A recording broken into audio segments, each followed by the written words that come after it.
তুমি যদি class 11-এর first সেমিস্টারের ছাত্র বা ছাত্রী হয়ে থাকো তাহলে কপি পেন নিয়ে বসে পড়ো, কারণ তোমাদের ফার্স্ট সেমিস্টার পরীক্ষার কিন্তু আর বেশি দিন নেই। তো সেমিস্টার পরীক্ষার আগে আমি বলেছিলাম যে তোমাদের ফিজিক্সের জন্য কয়েকটা প্র্যাকটিস সেট করিয়ে দেব। তো অলরেডি আমার প্র্যাকটিস সেট 1 যেটা সেটা করানো হয়ে গিয়েছে। যারা আজকে প্রথম ভিডিওটা দেখছো তারা অবশ্যই প্র্যাকটিস সেট 1টা সলভ করে নেবে। ভিডিওর লিংক আমি ডেসক্রিপশনে দিয়ে রাখবো। ঠিক আছে, তাহলে আজকে বেশি কথা না বাড়িয়ে শুরু করা যাক আমাদের এই সিরিজের প্র্যাকটিস সেট 2। তোমরা প্রত্যেকেই এই ভিডিওটা পজ করে করে প্রত্যেকটা প্রশ্ন নিজেরা আগে সলভ করবে, তারপর আমার সাথে মিলিয়ে দেখবে যে সলভ হলো কিনা, আনসার মিলল কিনা। এবং ভিডিওর লাস্টে গিয়ে তোমরা দেখবে যে 35-এর মধ্যে তোমরা টোটাল কত স্কোর করতে পারছো। ঠিক আছে, ওকে, তাহলে শুরু করা যাক আজকের ক্লাস। দেখো, এক এক করে আমরা আলোচনা করছি। প্রথম প্রশ্ন এখানে বলেছে 1 নম্বর, কৃতকার্য ড্যাশ লেখের নিম্নস্থ ক্ষেত্রফল। দেখো, আমরা কৃতকার্যের ফর্মুলাটা কি জানি? কার্য মানে হচ্ছে আমরা জানি বল আর সরণের মধ্যে ভেক্টর ডট প্রোডাক্ট, তাই না? তার মানে কি বোঝাচ্ছে? বল আর সরণ দিয়ে যদি আমরা একটা লেখচিত্র বানাতে পারি তাহলে তার অন্তর্গত ক্ষেত্রফল কৃতকার্যকে প্রকাশ করবে, যেহেতু বল ইন্টু সরণ। তাহলে এটা অপশন এ হবে। ওকে, 2 নম্বর বলছে ঘাত বল হলো একটি ক্ষণস্থায়ী বৃহৎ মানের বল। আছে এটা ট্রু ফলস দেওয়া আছে। কি বলছে? ঘাত বল হচ্ছে একটা ক্ষণস্থায়ী বৃহৎ মানের বল। সঠিক। ঘাত বল কাকে বলে? একটা ব্যাটসম্যান যখন ক্রিকেট খেলার সময় একটা বলের ওপরে যখন বল প্রয়োগ করে তখন সেই বলটাকে আমরা ঘাত বল বলি। যেই বলটার মান অনেক বড় কিন্তু সেটা খুব অল্প সময়ের জন্য বস্তুতে অ্যাপ্লাই হয়, তাই না? ব্যাটের সঙ্গে বলের কন্ট্যাক্টটা থাকে কতক্ষণের জন্য? খুব অল্প সময়ের জন্য, ফ্র্যাকশন অফ সেকেন্ডের জন্য। তো এই ধরনের ফোর্সগুলোকে আমরা ঘাত বল বলি। আচ্ছা, ঘাত বলের মাত্রা বলে দিয়েছে ml(10⁻⁻1)। না, ভুল। ঘাত বল তো একটা বল, তো বলের মাত্রা তো ml(10⁻²) হয়, তো এটা তো হবে না। 3 নম্বর বলেছে ঘাত বল এবং বলের ঘাত অভিন্ন। এটাও ভুল, তাই না? ঘাত বল হচ্ছে একটা বল, আর বলের ঘাত হচ্ছে কোনো বস্তুর ভরবেগের পরিবর্তনকে রিপ্রেজেন্ট করে। তো দুটো মাত্রাগত দিক থেকে একদমই আলাদা ফিজিক্যাল কোয়ান্টিটি। ওকে, তাহলে এখানে সঠিক কোনটা হলো? শুধুমাত্র এক। ওকে, নেক্সট। 3 নম্বর বলেছে এম ভরের একটি বস্তুর ওপর F1, F2 এবং F3 তিনটি বল এমনভাবে প্রযুক্ত হয়েছে যাতে করে কণাটি স্থির থাকে। আচ্ছা, একটা বস্তুর ওপরে তিনটা বল প্রযুক্ত হলো, F1, F2 আর F3। এই তিনটে বল যখন একসঙ্গে কোনো বস্তুতে কাজ করছে তখন বস্তুটা স্থির আছে, মানে তিনটা বলের লব্ধি শূন্য। এবার বলছে যে F1 আর F2 পরস্পরের ওপর লম্ব। বেশ, খুব ভালো কথা।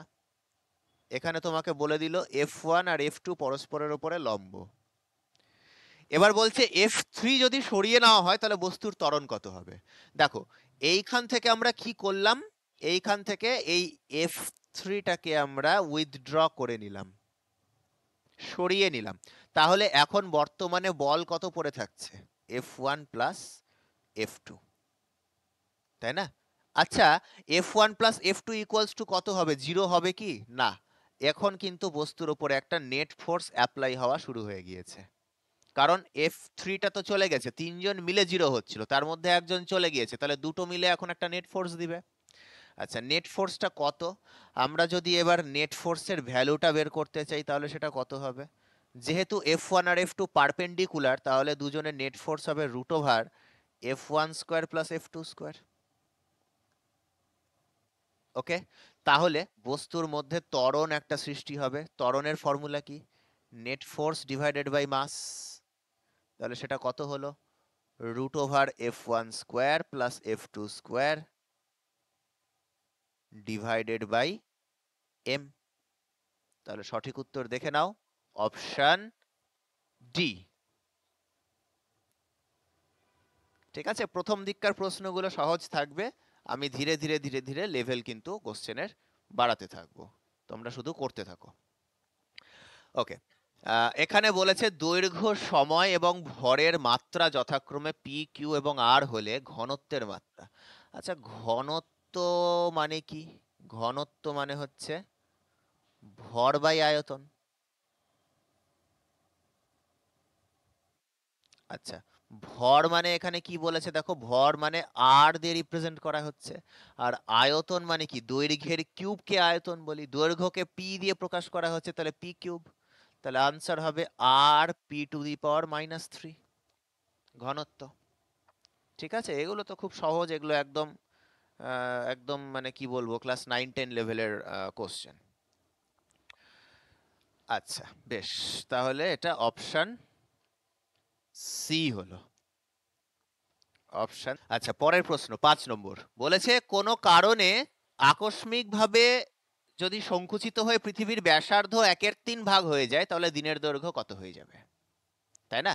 আচ্ছা, এটা তোমরা অবশ্যই সেট 1টা সলভ করে দেখবে, ওখানে আমি করিয়ে রেখেছি আগের ভিডিওটাতে, যে পৃথিবীর ব্যাসার্ধ যদি 1/n ভাগ হয়ে যায়, তাই না, 1/n অংশ যদি হয়ে যায়, তাহলে দেখেছিলাম দিনের দৈর্ঘ্য 1/n² হয়ে যায়, তাই তো? এটা দেখিয়েছিলাম।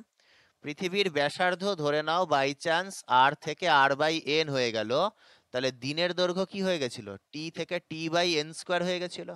ঠিক আছে, এটা তোমরা সেট 1-এ পেয়ে যাবে।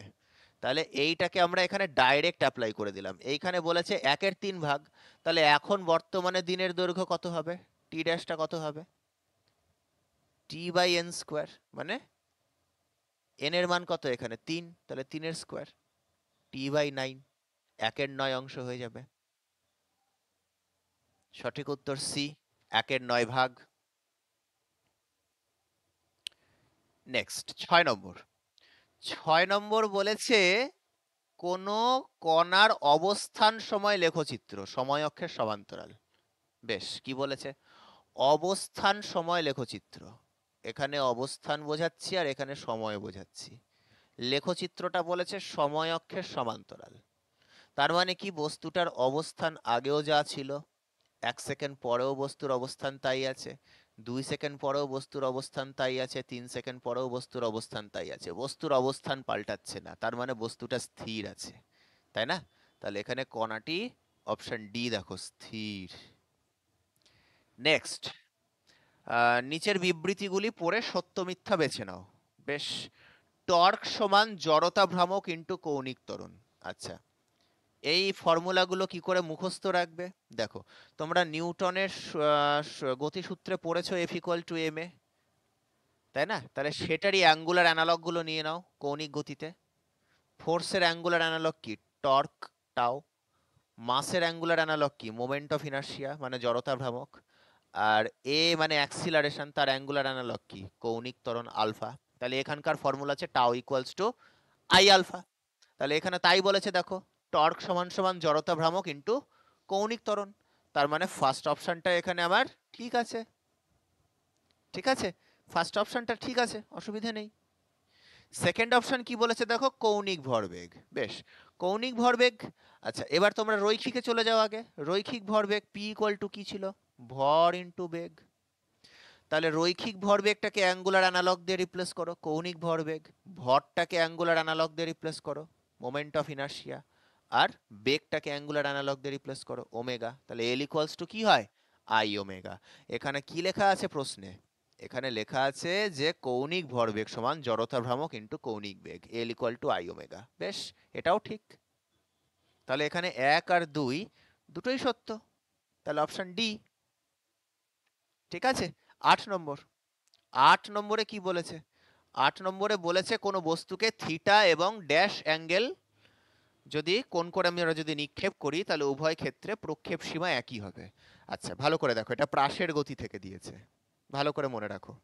এটা ফর্মুলা, হ্যাঁ, এটা একটা ফর্মুলা, আমি তাও এটাকে ডিরাইভ করে দেখিয়ে দিচ্ছি। এই যে কোনো একটা প্রাসকে ধরো তুমি থিটা অ্যাঙ্গেল করে ছুড়লে ইউ স্পিডে, তাহলে এইটা গিয়ে ভূমির ওপরে যে বিন্দুতে যে আঘাত করছে, তাই না? তাহলে এইটাকে আমরা কি বলি, অনুভূমিক দিকে যতটা দূরত্ব অতিক্রম হলো এটাকে আমরা রেঞ্জ বলি, হরাইজন্টাল রেঞ্জ, প্রক্ষেপ সীমা। সেই রেঞ্জের ফর্মুলাটা তোমরা পড়েছো, কত হয়? U square sine 2 theta divided by g. পরিষ্কার এটা হয়? বেশ, এইটাকে আমি একটু সাইডে রাখি। দাঁড়াও,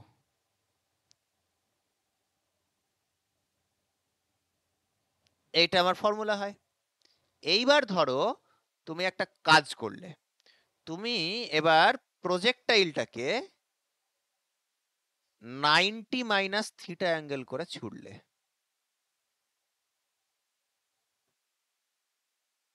প্রক্ষেপ কোণটা থিটার জায়গায় 90 মাইনাস থিটা করে দিলে, ঠিক আছে? পূরক কোণ, পূরক কোণে ছুড়লে, তাহলে সেক্ষেত্রে কত দূরে গিয়ে পড়বে প্রজেক্টাইলটা? সেই ডিস্টেন্সটাকেও ধরো আমি ধরে নিচ্ছি আর ড্যাশ। তাহলে আর ড্যাশের মানটা কত হবে? ইউ স্কোয়ার সাইন 2 ইন্টু থিটার জায়গায় 90 মাইনাস থিটা করে দিলাম ডিভাইডেড বাই জি। আচ্ছা, এটা তাহলে কত হলো? ইউ স্কোয়ার সাইন 2 ইন্টু 90 মানে 180 minus 2 theta divided by G. Sine 180 minus 2 theta মানে কত? সাইন 2 থিটা না? এই যে all sine tan cos, 180 minus theta মানে সেকেন্ড কোয়াড্রেন্ট, সাইনের ঘরে পড়ছে, তাহলে সাইনের ঘরে সাইন পজিটিভ, আর 180 থাকলে সাইনটা সাইনই থাকে। তাহলে u square sine 2 theta divided by g হয়ে গেল আলটিমেটলি। তাহলে তোমরা লক্ষ্য করো এখানে আমরা কি করলাম, এই জায়গাটাতে আমরা যেটা দেখতে পেলাম, আর ড্যাশের মান এবং আর এর মান কিন্তু সেম। হলো কি হলো না দেখো?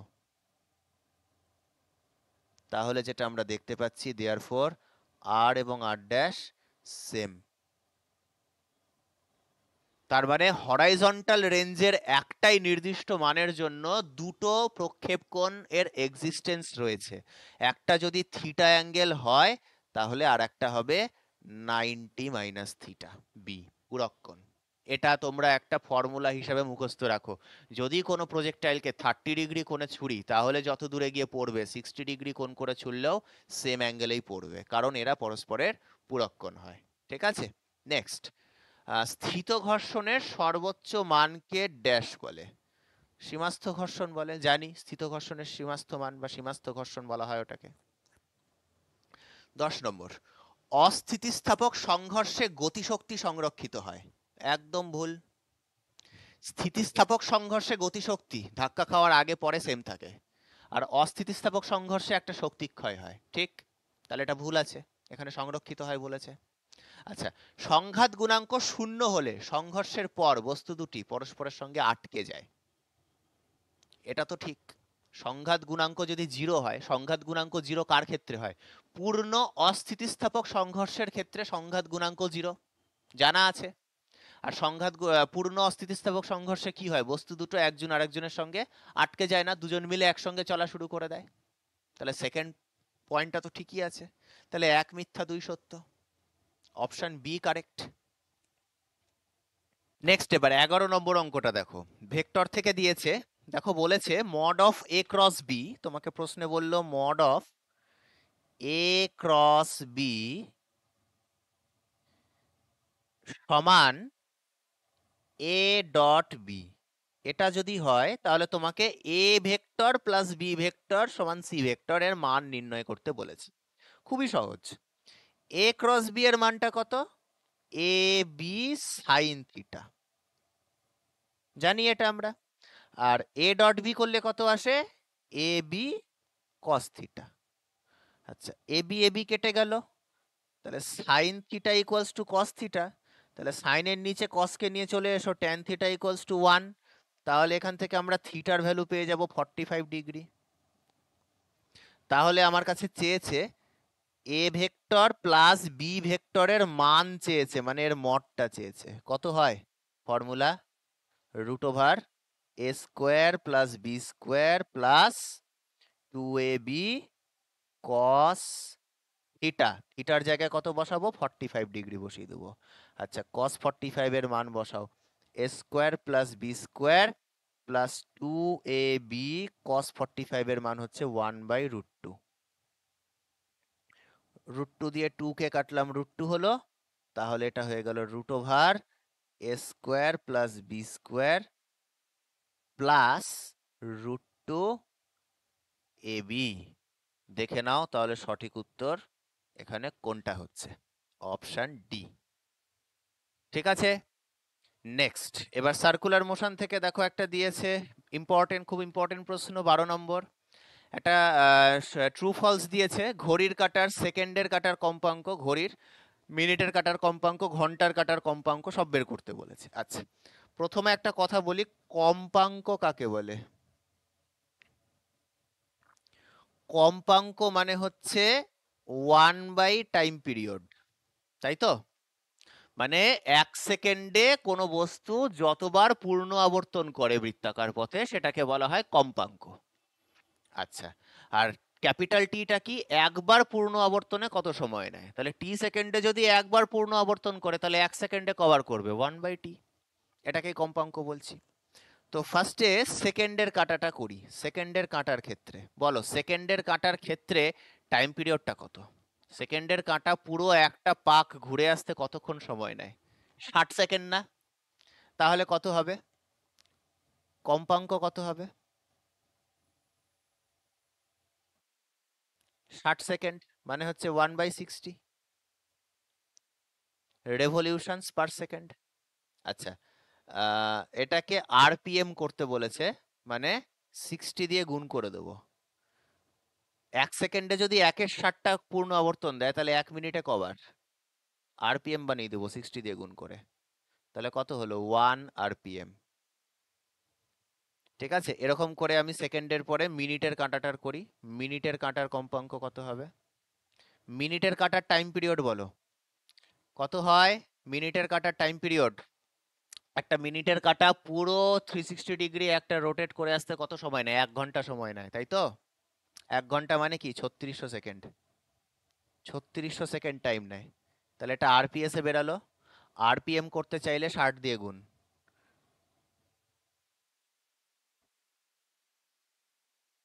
তাহলে শূন্য কাটলো, 6 6 36, 1/60 হবে আনসার। আর ঘন্টার কাটা, ঘন্টার কাটার কম্পাঙ্ক বলো। ঘন্টার কাটা একবার পূর্ণ আবর্তনে কত সময় নেয়? 12 ঘন্টা না? তাহলে 1/12 × 3600 সেকেন্ডে যদি করি আরপিএস, আর তাকে 60 দিয়ে যদি গুণ করে দিই তাহলে আরপিএম পাওয়া যাবে। তাহলে এটা কত হচ্ছে? 3600কে 60 দিয়ে কাটলে 60, 6 12 তে 72, 720, 1/720 আরপিএম ঘন্টার কাটার কম্পাঙ্ক। ঠিক আছে, তাহলে এখানে দেখে নাও কোনটা ট্রু কোনটা ফলস হচ্ছে। আচ্ছা, প্রথমটা তো ট্রু হলো, প্রথমটা তো ট্রু হলো, ঠিক আছে, আর বি আর সি ফলস হলো। আর এখানে ডি বলেছে 1 আরপিএম সমান π/36 র্যাট পার সেকেন্ড, না, আরপিএম থেকে র্যাট পার সেকেন্ড করতে গেলে পরে একটা 2π এর ফ্যাক্টর আছে, এটাও ভুল। তার মানে আমার অপশন এটা কারেক্ট। ঠিক আছে, সেকেন্ডের কাটার কম্পাঙ্ক প্রথমেই 1 আরপিএম বেরিয়ে গেল, ওটাই হচ্ছে আমাদের কারেক্ট। নেক্সট 13 নম্বর কি বলেছে? আর ব্যাসার্ধ বিশিষ্ট সরু রিং এর কেন্দ্রগামী এবং তলের ওপর লম্ব অক্ষের সাপেক্ষে চক্রগতির ব্যাসার্ধ কত? একটা রিং আছে, ধরো সরু রিং, তলের সঙ্গে লম্ব এবং কেন্দ্রের ভেতর দিয়ে যদি অ্যাক্সিস কনসিডার করি তাহলে তার সাপেক্ষে মোমেন্ট অফ ইনার্শিয়াটা কত হয়? mr² হয় না? আর ব্যাসার্ধের যদি রিং হয়, রিং এর মোমেন্ট অফ ইনার্শিয়া কত? mr²। তাহলে এটা ইকুয়ালস টু লিখে দেবো mk²। তাহলে এম কাটলো, তাহলে কে ইকুয়াল টু আর। কে এটাকে আমরা কি বলি? চক্রগতির ব্যাসার্ধ বলি না? তাহলে অপশন ডি। নেক্সট 14 নম্বর, অনুভূমিকের সাথে 45 ডিগ্রি প্লাস থিটা এবং 45 ডিগ্রি মাইনাস থিটা কোণে উৎক্ষেপিত দুটি প্রাসের প্রক্ষেপ সীমার অনুপাত কত? বাহ, খুব ভালো প্রশ্ন। দেখো, একটা অ্যাঙ্গেল আমাকে বলেছে 45 ডিগ্রি প্লাস থিটা, আর একটা অ্যাঙ্গেল আমাকে বলেছে 45 ডিগ্রি মাইনাস থিটা। দুটোকে যোগ করে দাও, কত হবে? প্লাস থিটা মাইনাস থিটা কাটলো, 45 45 90। তার মানে দুটো কোণকে যোগ করলে উত্তর 90 আসছে। তার মানে একটা কোণ আর একটা কোণের পূরক কোণ। আর একটু আগেই আমি করালাম, এই দেখো একটু আগেই আমি কি করালাম, এই যে এই অঙ্কটাতে কি করালাম দেখো, পূরক কোণ একটা যদি থিটা আর একটা যদি তার পূরক কোণ, মানে 90 ডিগ্রি মাইনাস থিটা অ্যাঙ্গেলে যদি কোনো বস্তুকে ছুড়ি, দুই ক্ষেত্রে রেঞ্জ সেম হয়। তাহলে এখানেও কি হবে, 45 ডিগ্রি প্লাস থিটা কোণ করে ছুড়লেও যা রেঞ্জ আসবে, 45 ডিগ্রি মাইনাস থিটার অ্যাঙ্গেল করে ছুড়লেও রেঞ্জটা কিন্তু সেম আসবে। তাহলে রেঞ্জের অনুপাত কত হবে? 1:1। Option B. ঠিক আছে, 15 নম্বরে চলে আসি। দেখো বলেছে কোনটি সত্য। দেখো, একটি বস্তুর একাধিক ভরকেন্দ্র থাকে এটা মিথ্যা। একটা বস্তুর একটাই ভরকেন্দ্র থাকে, সবসময় মনে রাখবে। আর বলছে যে একটি বস্তুর ভরকেন্দ্র সর্বদা উপাদানের মধ্যে থাকে, এটাও মিথ্যা। উপাদানের বাইরেও থাকতে পারে। যেরকম আমি ধরো একটা রিং কনসিডার করছি, একটা রিং এর মধ্যে উপাদানটা কোথায় আছে? উপাদানটা শুধু পরিধি বরাবর আছে।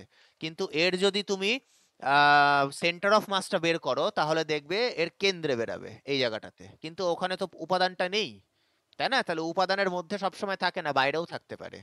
তাহলে এখানে কিন্তু কোনোটাই হবে না, কোনোটাই সঠিক হবে না। অপশন ডি, কোনোটিই নয়। আচ্ছা, পরের প্রশ্ন 16। 16 নম্বরটা খুব ভালো প্রশ্ন। দেখো বলেছে যে একটা দণ্ড আছে, ভালো করে ছবিটা দেখো, একটা দণ্ড আছে, দণ্ডের দুই প্রান্তে বিপরীত দিকে দুটো বল প্রয়োগ করলাম। একদিকে বল প্রয়োগ করলাম F1, আর একদিকে বল প্রয়োগ করলাম F2। তাহলে বলেছে অনুভূমিকভাবে প্রযুক্ত হয়েছে, ঠিক আছে? তাহলে দণ্ডের মধ্যবিন্দুতে সুতোর টান, মধ্যবিন্দুতে টানটা কত হবে? দণ্ডটা, সরি সুতো না, এখানে দণ্ড, দণ্ডের মধ্যে টানটা কত হবে? আচ্ছা, এখানে দেখো প্রশ্নে তোমাকে বলে দিল F2টা বড়, তাহলে বস্তুটা কিন্তু এগাবে এই দিকে, বস্তুটা এই দিকে এগাবে। বস্তুর ত্বরণ ধরে নিলাম এ। আচ্ছা, মধ্যবিন্দুর টান ধরে নিলাম টি। তাহলে এই দিকে একটা টান লাগবে টি, আর এই দিকেও একটা টান লাগবে টি। ঠিক আছে, তাহলে তুমি শুধু এই জায়গাটার কথা লক্ষ্য করো। এবার ইকুয়েশন বানাও। ইকুয়েশন বানানোর জন্য তুমি এই জায়গাটা লক্ষ্য করো, এই জায়গাটা শুধু, এই পোর্শনটার কথা ভাবো। এই পোর্শনটার ওপর বল কত কত প্রয়োগ হলো, ভালো করে দেখো। যাচ্ছে কোন দিকে? যাচ্ছে বাম দিকে। তার মানে এখানে এই টেনশনটা বড়, F1টা ছোট। ঠিক আছে, তাহলে আমি লিখব T-F1 সমান হচ্ছে MA। হলো? এবার উল্টোটা, এবার উল্টো দিকটা দেখো। এবার এই দিকটা লক্ষ্য করো, এই দিকটা, এই দিকটা যদি লক্ষ্য করো, তাহলে এর ওপরে ফোর্সটা লক্ষ্য করো কোন দিকে হচ্ছে। এই দিকে লাগছে টি, আর এই দিকে লাগছে F2, তাই না? যাচ্ছে F2-র দিকে, তাহলে F2টা বড়। তাহলে F2 মাইনাস টি সমান কত হবে? MA। টেনশন বের করতে বলেছে, দুটো ইকুয়েশনকে আমরা বিয়োগ করে দেব। MA MA কেটে গেল, তাহলে এখানে দেখো কত হচ্ছে, T minus F1 minus F2 plus T সমান এইদিকে আসলো 0। তাহলে এখান থেকে টেনশন কত আসলো দেখো, F1 প্লাস F2 ওইদিকে চলে গেল। আর দুটো টেনশন আছে, তাহলে ওই দুইটাকে নিচে নামিয়ে দিচ্ছি। তাহলে আনসার হবে F1 plus F2 divided by 2। Option D.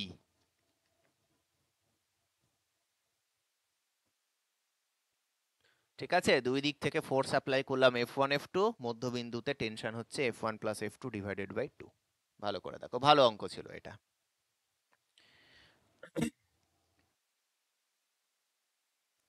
হলো, নেক্সট।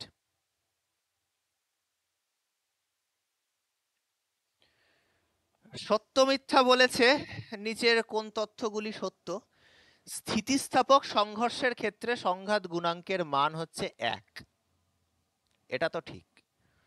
একটা স্থিতিস্থাপক সংঘর্ষের ক্ষেত্রে সংঘাত গুণাঙ্ক 1 হয়, এটা জানা উচিত। আর পূর্ণ অস্থিতিস্থাপক সংঘর্ষের ক্ষেত্রে সংঘাত গুণাঙ্ক 0, এটাও ঠিক। তাহলে 1 আর 2 দুটোই ঠিক। ঠিক আছে, সংঘাত গুণাঙ্ক সংঘর্ষের জায়গাটাতে আছে, ভালো করে দেখবে। কলিশন কার্যক্ষমতা শক্তি চ্যাপ্টারের টপিক, ইম্পর্টেন্ট। কিন্তু সংঘর্ষ থেকে কিছু না কিছু প্রশ্ন কিন্তু একটা মিনিমাম থাকবেই। 18 নম্বর অঙ্কে চলে আসি। 18 নম্বর বলেছে সমতরণে গতিশীল একটি কণা ষষ্ঠ ও দশম সেকেন্ডে যথাক্রমে 57 সেন্টিমিটার এবং 81 সেন্টিমিটার দূরত্ব অতিক্রম করে, তাহলে ত্বরণের মান কত?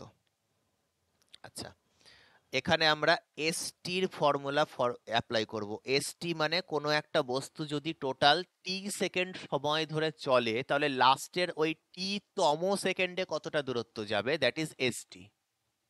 ঠিক আছে, তাহলে এসটির ফর্মুলা তোমাদের ফার্স্ট চ্যাপ্টারে দেখবে আছে, U plus half A into 2t minus 1। এই ফর্মুলাটা এখানে অ্যাপ্লাই করব, কারণ প্রশ্নে এখানে তোমাকে ষষ্ঠ আর দশম সেকেন্ড বলেছে। 6 সেকেন্ড 10 সেকেন্ড বলেনি, ষষ্ঠ আর দশম মানে 6 নম্বর সেকেন্ড আর 10 নম্বর সেকেন্ডে কতটা গিয়েছে সেটা বলেছে। তাহলে এসটির ফর্মুলা অ্যাপ্লাই করব। প্রথমে ষষ্ঠ সেকেন্ডে কতটা গেল, তাহলে ইউ প্লাস হাফ এ, ষষ্ঠ সেকেন্ডে তাহলে টি এর জায়গায় 6 বসাবো, 2 ইন্টু 6 মাইনাস 1।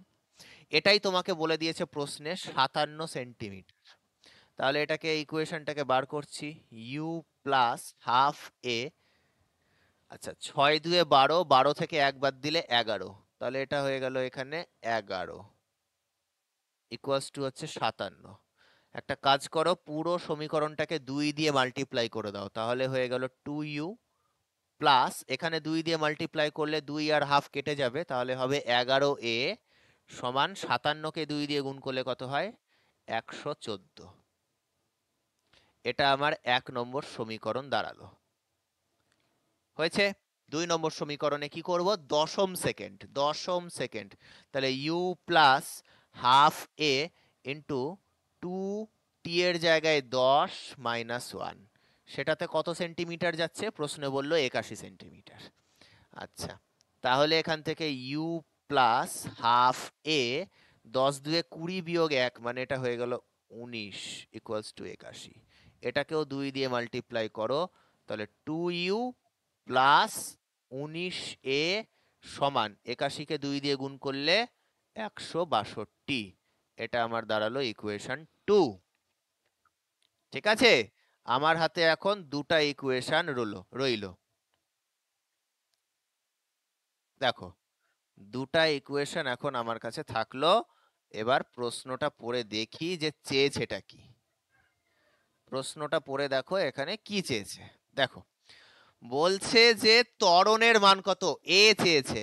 সিম্পল, এর মান বের করার জন্য আমরা 2 নম্বর সমীকরণ থেকে 1 নম্বর সমীকরণ মাইনাস করে দেব, 2 বিয়োগ 1 করে পাই।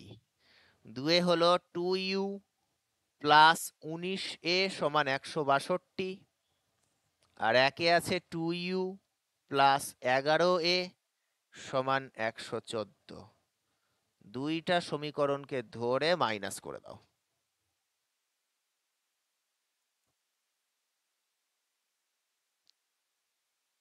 2u 2u কাটলো, 19 থেকে 11 বাদ দিলে কত হয়, 8।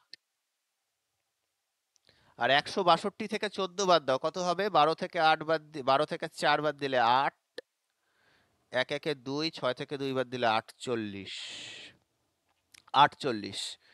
তাহলে অ্যাক্সিলারেশনটা কত হলো, 48 ডিভাইডেড বাই 8, তাহলে আনসার হচ্ছে 6 centimetre per second square. Option মিলিয়ে নাও, বি।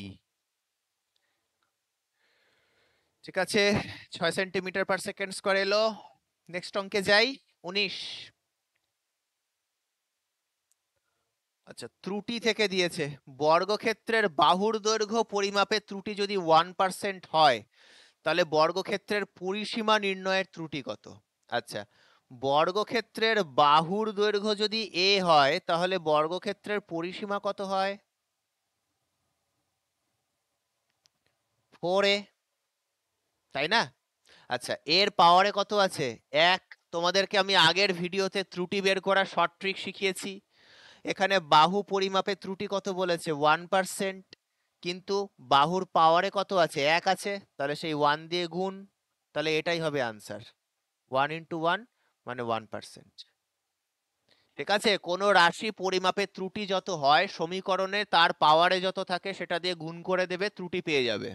ঠিক আছে, তাহলে এটা 1% হলো। নেক্সট, ডিটেলে করে দেখতে পারো, আনসার সেমি বেরাবে। 20 নম্বরে চলে যাই। আচ্ছা, এটা তাহলে অপশন কোনটা হলো? 1%, অপশন এ। এবার 20 নম্বর, 50 মিটার ব্যাসার্ধের একটা বাঁক নেওয়ার সময় গাড়ির সর্বোচ্চ বেগ কত হবে?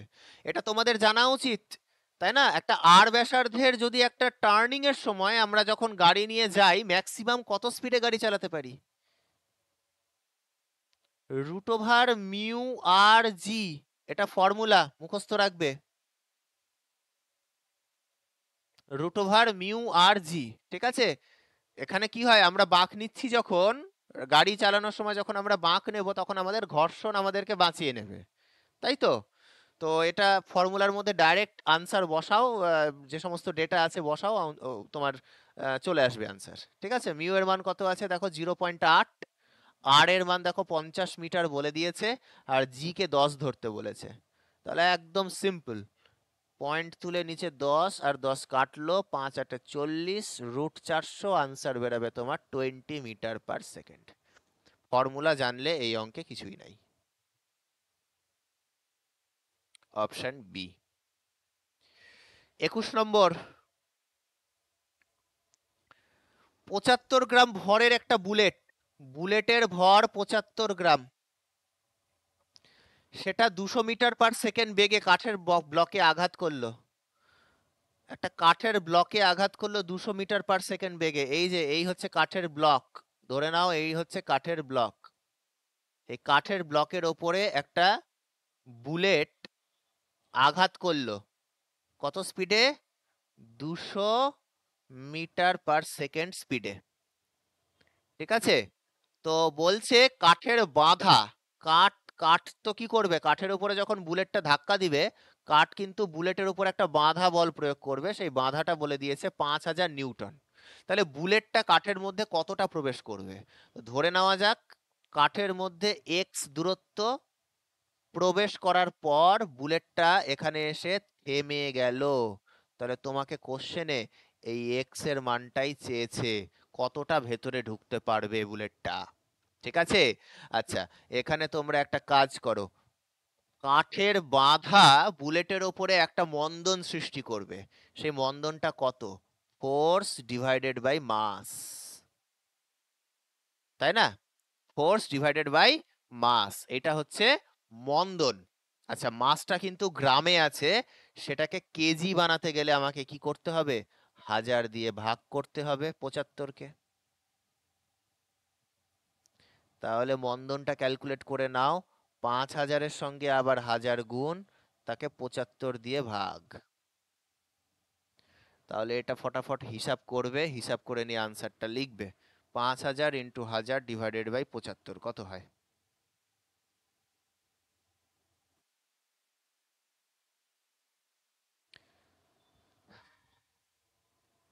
25 দিয়ে কাটবে, 25 3 25-এ 75, 25 2-এ 50, 0 0। আচ্ছা, তাহলে কত হলো? 2 এর পাশে একটা, দুটো, তিনটা, চারটা, পাঁচটা শূন্য ডিভাইডেড বাই 3। যাই হোক, এটাই মন্দন। এক্স এর মান চেয়েছে, তাহলে ফর্মুলা ডাইরেক্ট অ্যাপ্লাই করো, V square equals to U square minus 2a X. মান বসাও, ভেলোসিটি ফাইনালি থেমে যাবে, মন্দীভূত হতে হতে থেমে যাবে। ইউ এর মান কত আছে? 200 আছে মিটার পার সেকেন্ডে, এর স্কোয়ার মাইনাস 2, অ্যাক্সিলারেশন আছে আমার এখানে, রিটার্ডেশন যাই হোক, 2 এর পাশে 5টা শূন্য ডিভাইডেড বাই 3 ইন্টু এক্স। তাহলে এক্স এর মান কত হলো? এক্স ইকুয়ালস টু, দেখো এক্স ইকুয়ালস টু কত হবে? 200 স্কোয়ার, 200 ইন্টু 200, ঠিক আছে। আর কি হবে? এই দুইটা নিচে নামবে, আর 2 এর পাশে যে 5টা শূন্য আছে সেটাও নিচে নামবে, আর 3টা ওপরে উঠবে। আচ্ছা, কাটাকুটিটা করো, দুটো দুটো 4টে শূন্য কাটবে, 4টে শূন্য কাটবে, 2 দিয়ে 20 কাটলো 10, এই 2 আর 2 কাটলো, 3/10 করলে কত হয়? 0.3।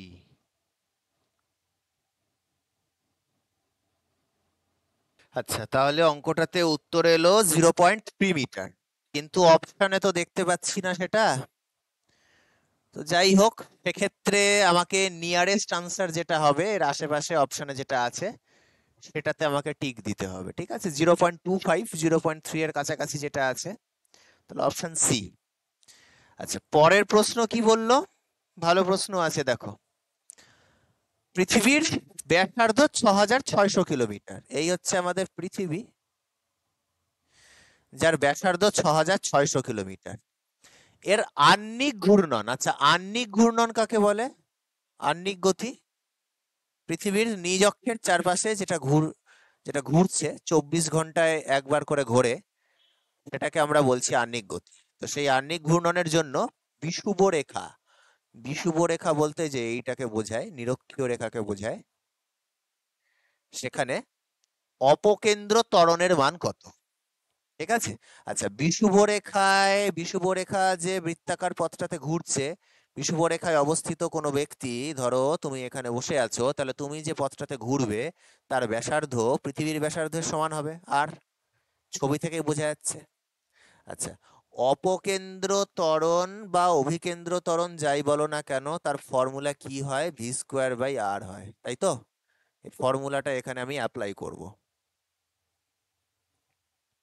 তাহলে এখানকার আনসারটা কত আসবে দেখো, AC equals to v²/r। V equal to আবার কি লিখবো? ভি ইকুয়াল টু লিখবো হচ্ছে ওমেগা আর, তাহলে ω²r² ডিভাইডেড বাই আর, একটা করে আর কাটলাম, তাহলে হলো ω²r। ওমেগাটা কি? কৌণিক বেগ। আবার ওমেগা ইকুয়াল টু 2π/t, এটা জানো, তাহলে এটার স্কোয়ার ইন্টু আর। টিটা কি? টিটা হচ্ছে পর্যায়কাল, একবার চক্কর মারতে যে সময়টা লাগে। পৃথিবীর আহ্নিক গতিতে একবার চক্কর খেতে কবার সময় লাগে, কতক্ষণ সময় লাগে? 24 ঘন্টা না? তাহলে এটাকে 24 × 3600 করে দিলাম, দিনের দৈর্ঘ্য। সেকেন্ড, মানে ঘন্টাকে সেকেন্ড বানালাম।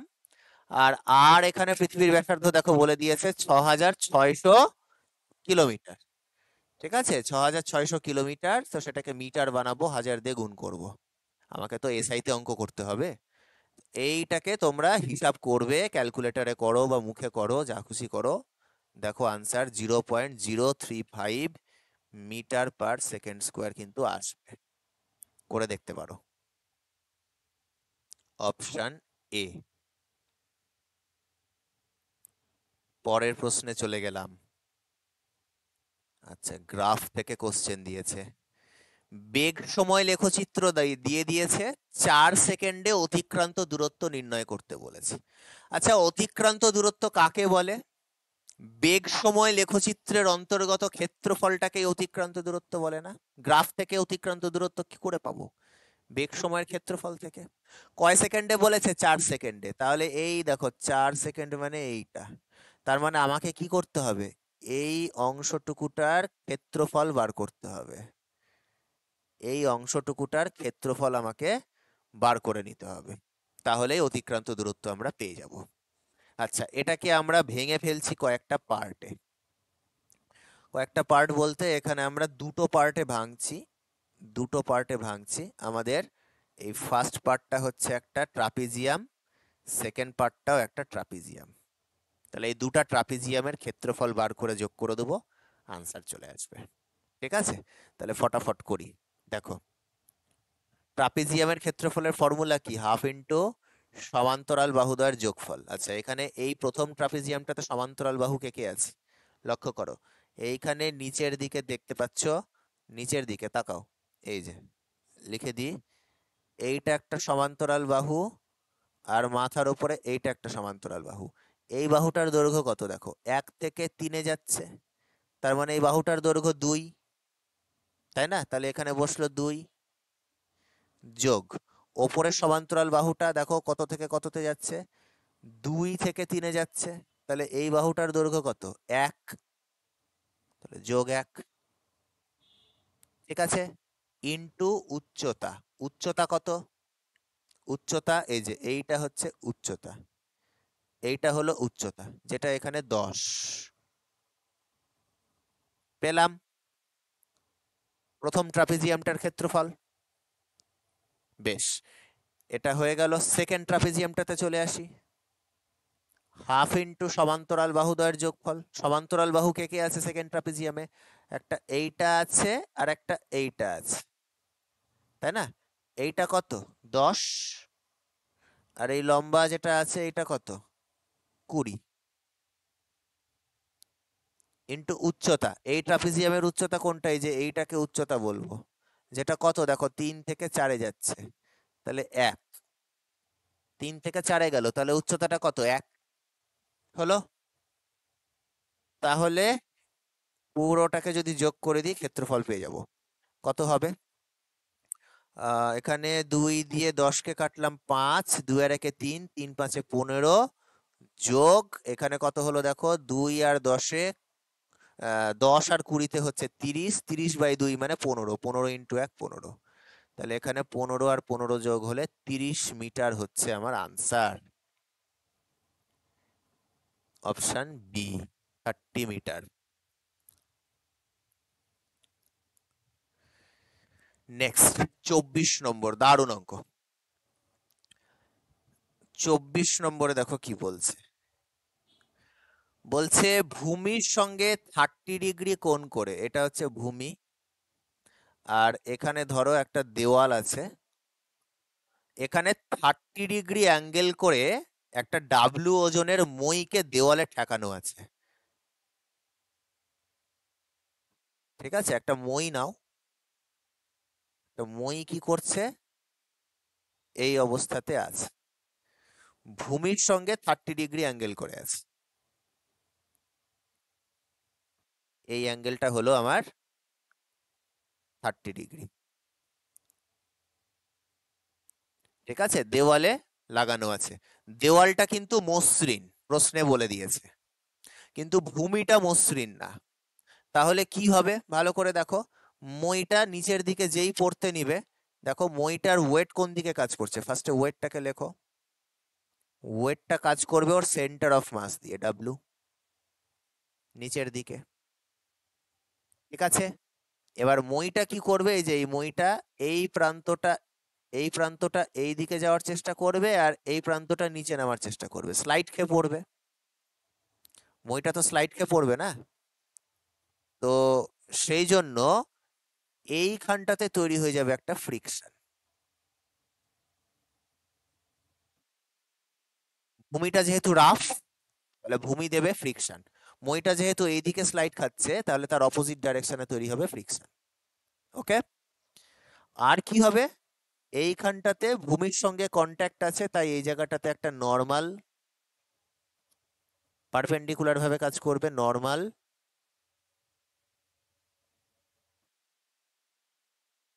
N1, আর এই জায়গাটাতে দেওয়ালও দিবে একটা নর্মাল পারপেন্ডিকুলার ভাবে N।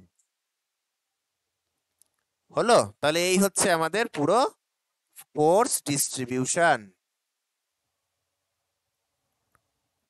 Force distribution complete.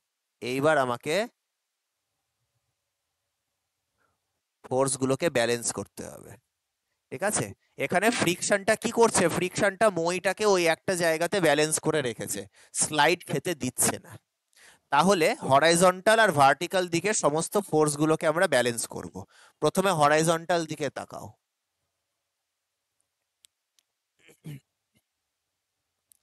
হরাইজন্টালে কি হচ্ছে লক্ষ্য করো। এই দিকে কাজ করছে একটা নর্মাল ফোর্স, আর হরাইজন্টালে দেখো নর্মালের উল্টো দিকে কাজ করছে ফ্রিকশন। তাহলে নর্মাল ফোর্স N2টাই কিন্তু ফ্রিকশনের সাথে সমান হয়ে যাবে, তাতে করে এই ফোর্স দুটো পরস্পরকে ক্যান্সেল আউট করবে। এই যে এই ফোর্সটা দিয়ে এই ফোর্সটা ক্যান্সেল আউট হবে। হলো, হরাইজন্টালে পেয়ে গেলাম, এটা ব্যালেন্স হলো।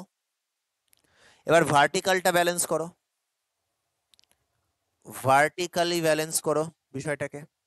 ভার্টিক্যালের দিকে তাকাও, কি আছে? ভার্টিক্যালে ওপরের দিকে N1 কাজ করছে আর নিচের দিকে W কাজ করছে, তাহলে N1টা কিন্তু W দিয়ে ক্যান্সেল হবে। N1টা কিন্তু W দিয়ে ক্যান্সেল হবে। তাহলে ফোর্স গুলো ব্যালেন্স হলো। এইবার আমাকে কি করতে হবে? টর্ক গুলো ব্যালেন্স করতে হবে। ঠিক আছে, টর্ক গুলো ব্যালেন্স করতে হবে। ভালো করে টর্কের দিকে তাকাও। আচ্ছা, আমি একটা কাজ করি, সেটা হচ্ছে একটা আলাদা কালার নিই, সুবিধে হবে বুঝতে। ব্লু কালার ইউজ করছি। দেখো টর্ক, দেখো এখানে আমার N1 যে ফোর্সটা রয়েছে, N1 যে ফোর্সটা রয়েছে, এটা কোনো হালকা কালার ইউজ করতে হবে, স্কাই কালার ইউজ করি। দেখো এইখানটাতে যে ফোর্সটা নর্মাল যেটা আছে আর এইখানে ডাব্লু যেটা আছে, এই দুজন ফোর্স মিলে যে টর্কটা সৃষ্টি করছে সেটা কিন্তু দেখো মইটাকে অ্যান্টি ক্লকওয়াইজে ঘোরানোর চেষ্টা করছে। করছে কিনা বলো? N1 আর ডাব্লু মিলে মইটাকে অ্যান্টি ক্লকওয়াইজে ঘোরানোর চেষ্টা করছে তো, ঠিক? বেশ, আবার এবার লক্ষ্য করো N2 ফোর্স যেটা আছে, N2 ফোর্স যেটা আছে আর F ফোর্স যেটা আছে,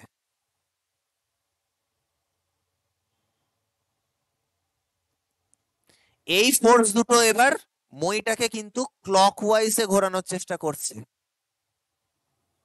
বুঝতে পারছো তো ছবিটা? N1 আর W অ্যান্টি ক্লকওয়াইজে ঘোরানোর চেষ্টা করছে আর N2 আর F ক্লকওয়াইজে ঘোরানোর চেষ্টা করছে। তাহলে আমি বলতে পারবো ওই অ্যান্টি ক্লকওয়াইজ টর্ক আর ক্লকওয়াইজ টর্ক দুটোর ভ্যালু সেম। দিয়ে টর্ক দুটো পরস্পরকে ব্যালেন্স করে দিচ্ছে, একজন অ্যান্টি ক্লকওয়াইজ একটা ক্লকওয়াইজ।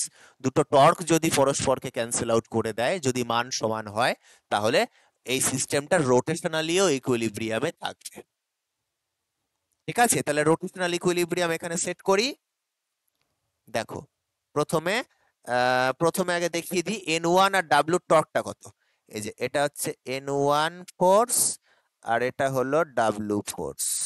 ঠিক আছে, আর এদের মধ্যে লম্ব দূরত্ব কোনটা? এই যে এইটা, এইটা হচ্ছে লম্ব দূরত্ব। এই দূরত্বটা কত একটু যদি লিখি, দেখো এটা যদি 30 ডিগ্রি হয়, এই অ্যাঙ্গেলটাও 30 ডিগ্রি, তাই না? আচ্ছা, পুরো মইটার দৈর্ঘ্য ধরে নাও L, তাহলে এইটুকুটার দৈর্ঘ্য কত? L/2। তাহলে এইটুকুটা কত আসবে? L/2 cos 30 আসবে কিনা?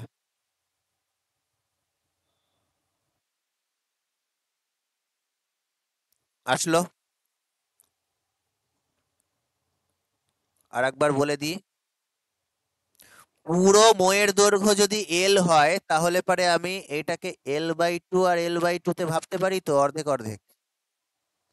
আর এটা যদি 30 ডিগ্রি হয় আর এইটুকুটা যদি L/2 হয়, তাহলে এইটা কত হবে? L/2 cos 30 হবে না?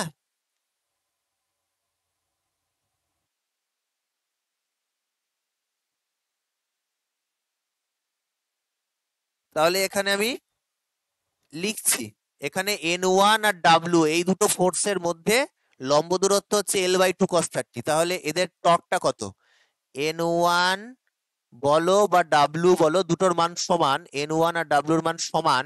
তাহলে N1 বলো আর W বলো, যে কোনো একটা ফোর্স লেখো, আর তাকে ওদের মধ্যে লম্ব দূরত্ব দিয়ে গুণ করে দাও, L/2 cos 30। তাহলে এটা হয়ে গেল এদের টর্ক। এটা হয়ে গেল আমার অ্যান্টি ক্লকওয়াইজ টর্কটা। এবার ক্লকওয়াইজ টর্কে চলে আসি। ক্লকওয়াইজ টর্কটাকে আমি আবার আলাদা কালার দিয়ে দেখাচ্ছি। দেখো ক্লকওয়াইজ টর্ক, ক্লকওয়াইজ টর্কটা কার কার মধ্যে তৈরি হয়েছে? দেখো এইদিকে তৈরি হচ্ছে এফ আর এইদিকে তৈরি হয়েছে N2। এরা দুজন মিলে ক্লকওয়াইজ টর্ক সৃষ্টি করেছে। এদের মধ্যে লম্ব দূরত্ব কোনটাকে বলতে পারি? এইটাকে বলতে পারি না? এই ক্লকওয়াইজ টর্ক যেটা সৃষ্টি করছে, এখানে আমার হচ্ছে এফ ফ্রিকশন আর এইদিকে হচ্ছে N2। এদের দুজনের মধ্যে লম্ব দূরত্ব কোনটা? এইটা। এটা কত? এটা কত ভালো করে দেখো, এটাকে আমি লিখছি। দেখো পুরো মইটার দৈর্ঘ্য হচ্ছে আমার L, এই দিকের অ্যাঙ্গেলটা হচ্ছে 30 ডিগ্রি, তাহলে এইটা কত হবে? এল সাইন 30 হবে না?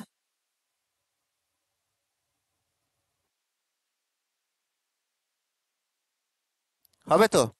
তাহলে আমি ফোর্সটাকে লম্ব দূরত্ব দিয়ে গুণ করলাম, ফোর্সটা কত? N2। ঠিক আছে, N2 হচ্ছে ফোর্স, আর লম্ব দূরত্বটা হচ্ছে এল সাইন 30। এটা হলো আমার ক্লকওয়াইজ টর্ক। এখানে দুটো টর্ককে আমি সমান করে দেব। তাহলে এখান থেকে দেখো এল এল কাটলো, মানগুলো বসিয়ে দাও। N1 এর জায়গায় W/2, cos 30 মান বসাও √3/2, আর এখানে N2 জায়গায় বসাও হচ্ছে N2 জায়গায় বসাও হচ্ছে ফ্রিকশন, আর সাইন 30 মান হচ্ছে হাফ। হাফ, আর এই এখান থেকে একটা হাফ কাটলো। তোমার কাছে চেয়েছে প্রশ্নে ঘর্ষণ বলের মান কত। ঘর্ষণ বলটা হচ্ছে এফ, এটার মান হচ্ছে √3W/2। √3W/, ভালো অঙ্ক ছিল। Option D, option D. ঠিক আছে, নেক্সট 25 নম্বর। 25 নম্বর দেখো বলেছে এখানে ও এ আর ও বি দুটো ভেক্টর বলে দিয়েছে। একটা ভেক্টর আছে ও এ, আর একটা হচ্ছে ও বি, যথাক্রমে এটা এটা দিয়ে রিপ্রেজেন্ট হচ্ছে। তাহলে এ বি বরাবর ঐকিক ভেক্টরের মান কত? আচ্ছা, ছবিটার দিকে একটু যদি লক্ষ্য করো, ভালো করে বুঝবে। এখানে আমার ও A vector R A B ভেক্টরের ডাইরেকশনটা কিন্তু ক্রমান্বয়ে নেওয়া আছে, আর ও বিটা কিন্তু উল্টো অর্ডারে দেওয়া আছে। তাহলে আমরা যদি ভেক্টরের ত্রিভুজ সূত্র অ্যাপ্লাই করি, তাহলে লিখতে পারবো এখান থেকে যে ও A vector R A B ভেক্টরকে যদি যোগ করা যায়, তাহলে আনসার আসবে ও বি ভেক্টর। ত্রিভুজ সূত্র কাকে বলছে? একটা ত্রিভুজের পরপর ক্রমান্বয়ে গৃহীত দুটো বাহু দ্বারা যদি দুটো ভেক্টরকে প্রকাশ করা হয়, তাহলে উল্টো অর্ডারে 3 নম্বর বাহুটা ওই দুটো ভেক্টরের যোগফলকে প্রকাশ করবে। এখানে তাই আছে। আমার কাছে প্রশ্নে এ বি ভেক্টরটা চেয়েছে, তাহলে এ বি ভেক্টরের মান কত? O B vector minus O A vector.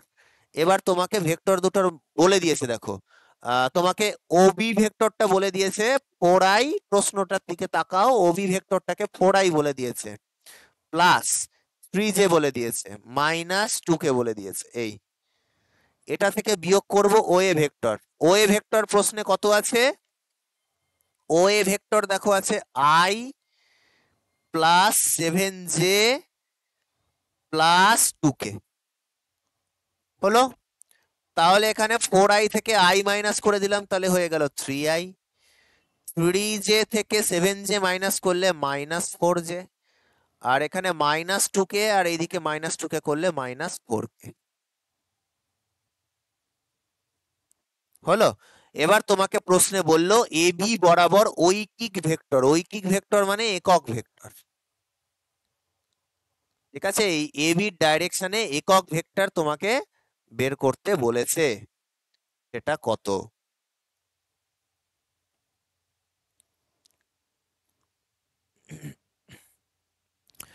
কোন ভেক্টরের যদি একক ভেক্টর বের করতে হয়, ফর্মুলা কি আছে? সেই ভেক্টরকে তার মড দিয়ে ভাগ করতে হয়, তাই না? এখানে আমার ভেক্টরটা কত আছে? 3i -4j -4k আছে। তাকে এর মড দিয়ে ভাগ। মড কত হবে? √3 যোগ 4 যোগ 4। তাহলে কত হবে? 3 3 9, 4 4 16, 25, 25 আর 4 4 16, 41, √41।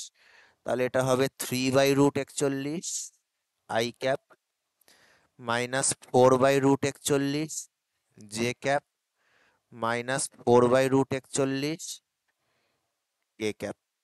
তাহলে কত নম্বর অপশন কারেক্ট হচ্ছে? Option D. ঠিক আছে, প্লাস মাইনাসটা জাস্ট উল্টো করে দিয়েছে। এখানে তোমাকে দেখো প্লাসটাকে মাইনাস আর মাইনাস গুলোকে প্লাস করে দিয়েছে, তাতে কিচ্ছু যায় আসে না। একটা ভেক্টরের ডাইরেকশনটা যদি উল্টে দিই, তাহলে অ্যাক্সিসটা তো আর চেঞ্জ হচ্ছে না, ওই বরাবরই তো থাকছে, তাই না? তো কোনো সমস্যা নেই, অপশন ডি আমি আরামে এখানে টিক দিতে পারবো। আচ্ছা, এইবার দেওয়া আছে অ্যাসারশন রিজন। ঠিক আছে, 4টে অ্যাসারশন রিজন দেওয়া আছে। আচ্ছা, বলে দিই একটু। অ্যাসারশন রিজনের ক্ষেত্রে তোমাদের যেটা থাকবে, প্রথমে দেখো এরকম 4টে অপশন দিয়ে দিয়েছে, তার আন্ডারে এরকম 4টে প্রশ্ন দেওয়া আছে। মানে এই প্রত্যেকটা প্রশ্নর জন্য এই 4টে অপশন। ঠিক আছে, বারবার করে একই অপশন প্রত্যেকটা কোশ্চেনে না দিয়ে এরকম ভাবে কমন করে আর কি দেওয়া আছে। তো ঠিক আছে, তো করা যাক। দেখো ফার্স্ট 26 নম্বর আমরা চলে আসি। 26 নম্বরে বলেছে যে 3টা ভেক্টরের মান ও দিক যদি একটা ত্রিভুজের ক্রমান্বয়ে প্রদত্ত বাহুগুলি দ্বারা সূচিত হয়, তাহলে ওই 3টা ভেক্টরের লব্ধি 0 হয়। আচ্ছা, আমরা এইখানে ছবিটাকে ফার্স্টে আঁকি। একটা ত্রিভুজের 3টা বাহুকে বলছে ক্রমান্বয়ে নিতে হবে, মানে অর্ডারটা সেম নিতে হবে। ঠিক আছে, একই অর্ডারে, ধরো অ্যান্টি ক্লকওয়াইজ অর্ডারেই 3টা নিলাম vector, A vector, B vector, C vector. তাহলে প্রশ্নে বলছে এ, বি আর সি কে যোগ করলে উত্তর 0 বেরাবে। এটা কি করে করব? ত্রিভুজ সূত্র দিয়ে করব। আচ্ছা, এই ছবিটাতেই তোমরা একটা কাজ করো, এইখানে এ ভেক্টরটাকে রাখো, বি ভেক্টরটাকে রাখো, আর সি ভেক্টর যেটা আছে সেটার ডাইরেকশনটাকে উল্টো করে এটাকে মাইনাস সি ভেক্টর লেখো। দিয়ে এই ত্রিভুজের ওপরে যদি ত্রিভুজ সূত্র অ্যাপ্লাই করি, আমরা কি জানি? পর পর ক্রমান্বয়ে দুটো বাহু এ ভেক্টর আর বি ভেক্টর আছে, এদেরকে যোগ করলে যেটা লব্ধি হয় সেটা উল্টো দিকে, উল্টো ক্রমে 3 নম্বর যে বাহুটা সেটা দিয়ে প্রকাশ হয়, তাই না? তাহলে এখানে A vector plus B vector equal to কি হবে? Minus C vector, according to this figure. তাহলে আমি মাইনাস সি ভেক্টরটাকে যদি ডান দিক থেকে বাম দিকে নিয়ে চলে আসি, তাহলে A plus B plus C equals to কত হবে? 0 হবে। তো তাহলে 3টা ভেক্টরের লব্ধি 0 হবে। বিবৃতি এ সঠিক। এর কারণ দেখো কি বলছে। কারণটা বলছে কোনো ভেক্টরের নিজের অভিমুখে থাকা বিভাজিত অংশের মান ভেক্টরটির মানের সমান হয়। কি বললো? কোনো একটা ভেক্টর আছে, এই ভেক্টরের একটা উপাংশ আমি এই ভেক্টরটার নিজের দিকেই নেব। তাহলে কোনো একটা ভেক্টরের নিজের দিকেই নিজের উপাংশ তো ওই সেম ভেক্টরটাকে রিপ্রেজেন্ট করে, তাই না? নিজের দিকে অংশ নিতে চাইছি, আমার নিজের দিকে অংশ নিতে চাইছি, তো সেটা তো আমার সাথে সমান হয়ে গেল। তাহলে সমান তো, এটাও ঠিক। কিন্তু এইটা কি ফার্স্ট বিবৃতিটার কোনো কি সঠিক কারণ? এই সেকেন্ড কারণটা কি আমার বিবৃতিটাকে কি সঠিকভাবে ব্যাখ্যা করছে? না। তার মানে এখানে আমাদের অপশন বিটা কারেক্ট হবে, যে বিবৃতি আর কারণ দুটোই ঠিক, কিন্তু এখানে বিবৃতির সঠিক কারণটা কিন্তু এখানে দেওয়া হয়নি। ঠিক আছে, তাহলে ফার্স্ট কোশ্চেনের আনসার হচ্ছে অপশন, আমি এইখানে লিখে দিচ্ছি, এটাতে অপশন বি হচ্ছে কারেক্ট।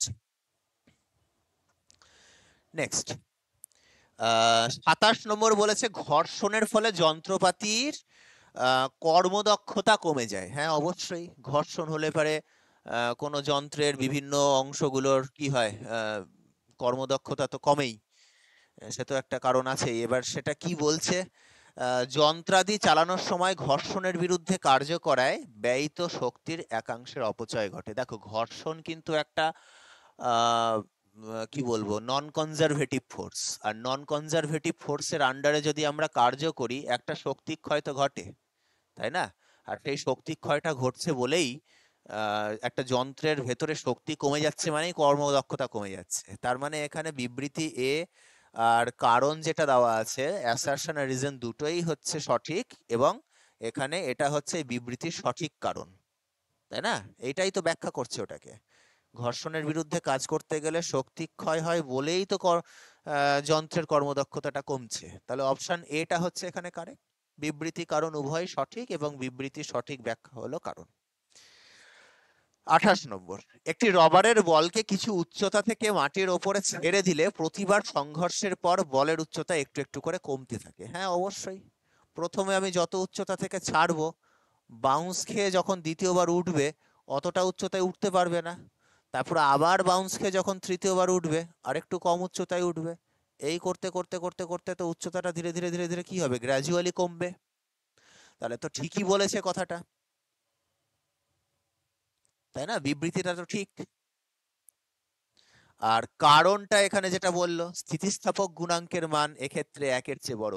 মনে রাখবে স্থিতিস্থাপক গুণাঙ্কের মান তো 0 থেকে 1-এর মধ্যে হয়, সর্বোচ্চ মানটাই 1। মানে যদি সংঘর্ষ স্থিতিস্থাপক সংঘর্ষ হয় তাহলে তো সেখানে যে গুণাঙ্কটা হয় সেটা হচ্ছে 1 হয়, স্থিতিস্থাপক সংঘর্ষের ক্ষেত্রে 1-এর সমান হয়, 1-এর বড় কোনোদিন হতে পারে না।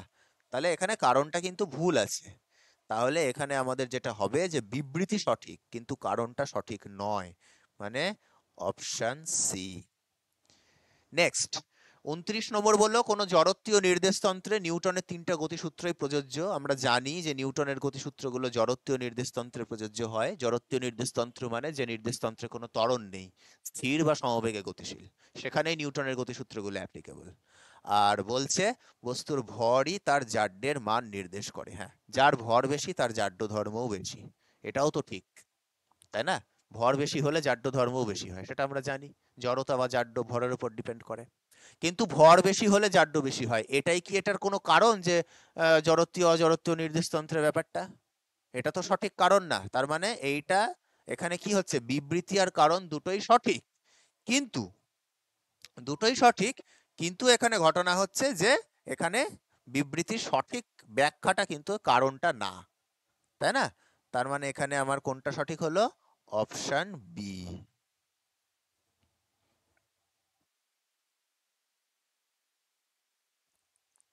আচ্ছা, অপশন বি হলো। নেক্সট নেক্সট প্রশ্নে চলে যাই। কম্প্রিহেন্সিভ কোশ্চেন দিয়েছে, একটা গ্রাফ দিয়ে একটা প্যাসেজ দিয়ে তার আন্ডারে 4টে প্রশ্ন দেওয়া আছে। গ্রাফটা একটু লক্ষ্য করে দেখো, বেগ সময় লেখচিত্র আছে, আর কি আছে ভালো করে দেখো, বেগ সময় লেখচিত্র দিয়ে একটা গ্রাফ দিয়ে তোমাকে 4টে অপশন দিয়েছে, ঠিক আছে?